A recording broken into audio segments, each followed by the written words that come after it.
با خدای خود به تنهایی سحر کردم، از این دنیا از این عالم به تنهایی گذر کردم. دلم ایران و سرگردان درون کوچه تردید، نمیدانم چرا هر دم نگاهم تیرگی را دید، نگاهم تیرگی را دید.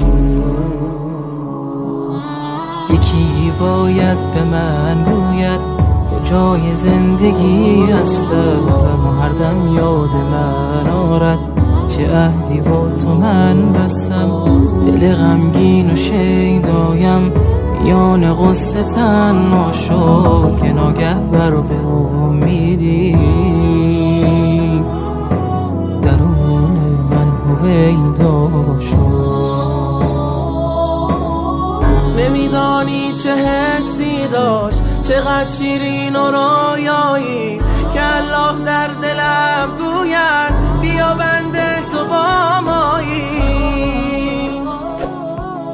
نمیدانی چه حسی داشت، چقدر شیرین و رویایی که الله در دلم گوید بیا بنده تو با مایی. دلم لرزید از این شوق، نفهمیدم کجایم من، منی که پرس تقصیرم به سوی تو بیایم من، به سوی تو بیایم من.